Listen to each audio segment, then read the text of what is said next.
Olá, você está no Direito ao Ponto. Seja muito bem-vindo. Eu sou o Ramon Neff e esse canal foi feito para você que está com dúvidas sobre os seus direitos. Está com dúvidas sobre pensão alimentícia, herança, partilha de bens, trabalhistas ou qualquer dúvida relacionada ao seu direito? Então, deixa sua pergunta aqui no comentário que a gente vai fazer questão de responder cada uma delas. Então já se inscreve no nosso canal, aciona o sininho para não perder a sua resposta. E hoje, meus amigos, estarei respondendo a pergunta da nossa amiga Fernanda. Então vamos à pergunta?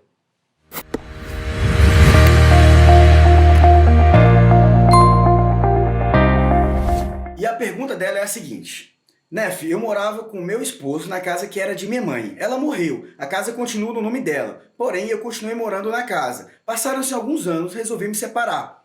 Agora estou querendo vender o imóvel. Eu e meu irmão estamos de acordo com a venda do mesmo. Preciso saber se meu ex-marido tem direito a parte do valor correspondente à venda desta casa, e se sim, quanto? Então, vamos lá. Aqui no Brasil existem algumas formas de regime de bens no qual podem ser aplicados. Para quem não sabe o que é regime de bens, explicando de uma forma bem rasa, é a forma que o casal escolhe para saber como vai ser essa divisão de bens, no caso de separação, nesse caso, ou de outras situações que podem acontecer no decorrer da vida.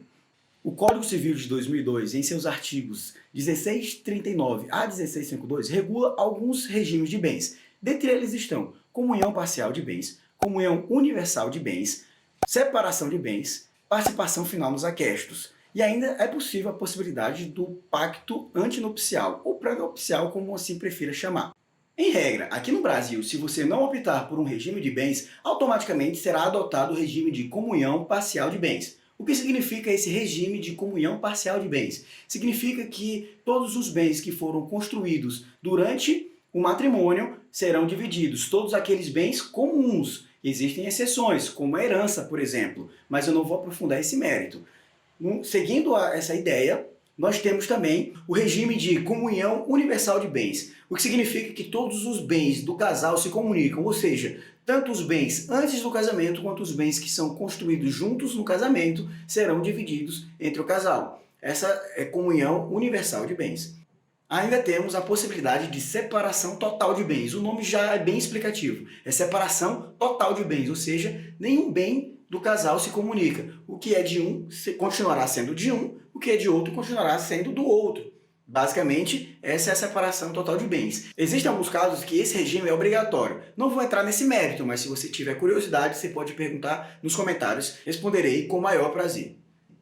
Por fim, e não menos importante, nós temos a participação final nos aquestos. Significa que cada um dos cônjuges continua tendo os seus bens privados. Por exemplo, se eu comprei uma casa e coloquei em meu nome com o meu dinheiro, a casa continuará sendo minha. Se ela comprou um carro, colocou o carro no nome dela e foi com o dinheiro dela, o carro continuará sendo dela. Porém, se nós dois juntos compramos um imóvel, na venda desse imóvel, será dividido o que corresponde a cada um, ou seja, participação final nos aquestos. Nesse sentido, a resposta da Fernanda é muito simples. Ela não optou qual tipo de regime ela gostaria de ter no casamento. Ou seja, automaticamente, nesse caso específico, o regime adotado foi comunhão parcial de bens. Lembra que eu falei lá atrás? O regime no Brasil adotado quando você não opta é comunhão parcial de bens. No caso, ela morava numa casa que era de herança. A casa era no nome da mãe dela. A mãe dela não passou para o nome dos dois. Ou seja, a casa é um bem de herança. Portanto, é um bem privado, no qual só corresponde a ela esse direito. Então, ela pode sim vender a casa e o ex-marido dela não tem direito algum a receber nenhum valor relacionado à venda dessa casa. Eu realmente espero que esse vídeo tenha te ajudado. Se não ajudou, faça a sua pergunta, deixa aqui nos comentários. A gente vai fazer questão de gravar um vídeo para você respondendo a sua pergunta. Então não deixe de deixar o seu comentário, compartilha, curte esse vídeo, manda para os amigos, beleza? Espero ajudar todo mundo. Até mais!